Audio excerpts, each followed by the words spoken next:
কিন্তু ঠাকুরকে অনেকেই সাজাই, কেউ আছে চন্দন দিয়ে সাজায়, কেউ আছে সিঁদুর দিয়ে সাজায়, কেউ আছে তিলক দিয়ে সাজায়। বিশেষ করে ফটোতে কেউ আছে যে তিলক পরিয়ে পরিয়ে একেবারে ফটোটাকেই নষ্ট করে ফেলে। সর্ষার তিল দিয়ে হোক, সিঁদুর লাগিয়ে একেবারে তিলক পরিয়ে পুরো মার মুখটাকে একেবারে মানে ভরিয়ে দেওয়া, মাকে একেবারে না দেখার মতো, একেবারে ফটোর মধ্যে পুরো সিঁদুর হয়ে যাওয়া।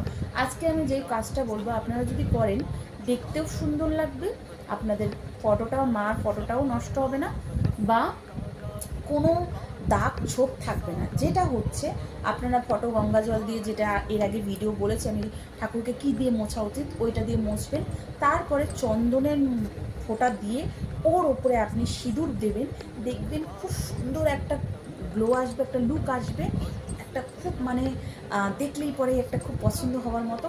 আর যখনই মুছবেন ওটা চলে যাবে, আর কোনো দাগ ছোপ থাকবে না। ভিডিও ভালো লাগলে লাইক সাবস্ক্রাইব করবেন।